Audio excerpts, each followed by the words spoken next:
লাওখোৱাৰ ২ নং ভোৰবন্ধাত নিশা বন্যহস্তীৰ উপদ্ৰৱ বন্যহস্তীৰ জাকে ভাঙি লণ্ডভণ্ড কৰিলে প্ৰবীণ ৰয় নামৰ এজন লোকৰ দুটাকৈ বাসগৃহ লোকজনৰ ভঁৰালত থকা ধান খাই তহিলং কৰে হাতীৰ জাকটোৱে বুঢ়াচাপৰি আৰু লাওখোৱা অভয়াৰণ্যৰ পৰা ওলাই অহা বন্যহস্তীৰ জাকটোৱে খাই তহিলং কৰিলে বিঘাই বিঘাই পাচলি খেতি খাদ্যৰ সন্ধানত বনাঞ্চল এৰি জনাঞ্চললৈ প্ৰৱেশ কৰে ১৪ৰ পৰা ১৫ জনীয়া এটি হাতীৰ জাকে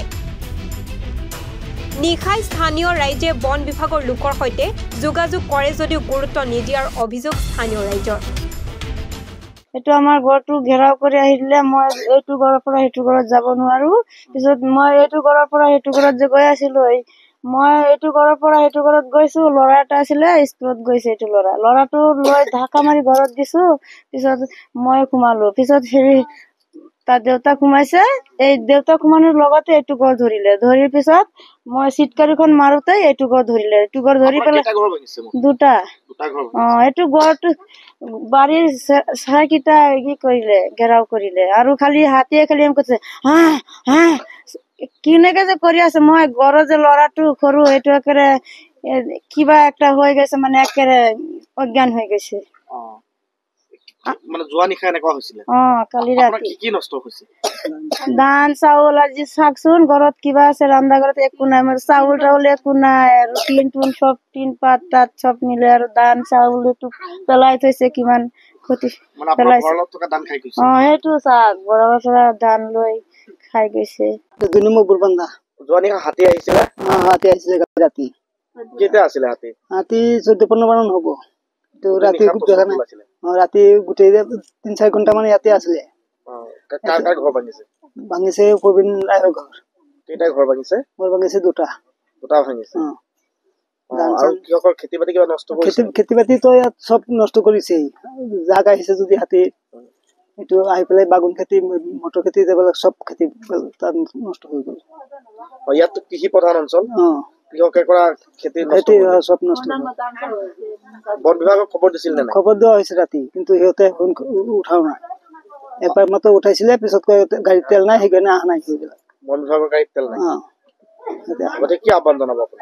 এতিয়া মানে এইটো চৰকাৰৰ জনাইছো এইটো ক্ষতিপূৰণটো চৰকাৰ দি দিলে হ'ল তো বন বিভাগক হেৰি কৰা মাতিলে ৰাইজে যাতে পায় সিহঁতক সেইকাৰণে এইটো ৰাইজৰ আৰ কি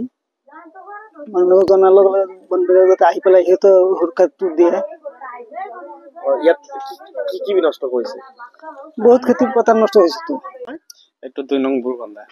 হাতী আহিছিলে কেইটা আহিছিল হাতী ১৪টা মান আহিছিলে কালি ৰাতি কি ক্ষতি কৰিছে আপোনালোকৰ এয়া ঘৰখিনি ভাঙিছে আৰু ঘৰৰ ভিতৰত যিমান ধান চাউল আছিল গোটেইখিনি নষ্ট কৰিছে বাচন বৰ্তন গোটেইখিনি বস্তু মানে আৰু মানুহখিনি ধৰিবলৈ চেষ্টা কৰিছিলে গাঁৱৰ মানুহবিলাক আহি পেলাই আমাক বচালে আৰু আপোনাৰ বন বিভাগৰ লগত যোগাযোগ কৰিছে ইহঁতে ৰেছপন্ড কৰা নাই মানে কিমান জনীয়া হাতীৰ জাকটো আছিলে ১৪টা আহিছিলে কালি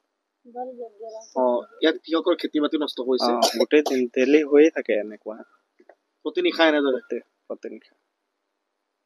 গতিকে ইয়াতে কাৰ ঘৰ ভাঙিছে এইটো প্ৰবীণ ৰয় হয় কেইটা ঘৰ আছিল ঘৰ ইয়াততো এটাই এনে গাঁৱততো বহুত ঘৰ আছে এইটো সিহঁতৰ ঘৰতে সোমাইছে গোটেই ঘৰখন আপোনাৰ ঘেৰাও কৰি লৈছিলে ১৪টা মান হাতীয়ে কেইটা ঘৰ ভাঙিছে মোৰ 2টা ঘৰ কৃষি পথাৰো বিনষ্ট কৰিছে কিমান বিঘা এইটো আপোনাৰ প্ৰায় যিমানখিনি মানে গৈ থাকে ৰাস্তা দি সিহঁতে গছকি খাই আকৌ নষ্ট হয় তেনেকে হৈ আছে বন বিভাগলৈ কি আহ্বান জনাব সিহঁতে যাতে আমাক ইয়াত শ্বৰ্ট তাৰ দি পেলাই হাতী জাক আৰু গাহৰি আহে বাঘ আহে কেতিয়াবা এইবিলাক আহিবলৈ প্ৰতিৰোধ কৰিবলৈ অনুৰোধ জনাওঁ ৰূপহীহাটৰ পৰা আমিনুল্লাহ খানৰ প্ৰতিবেদন এনিভাৰো 24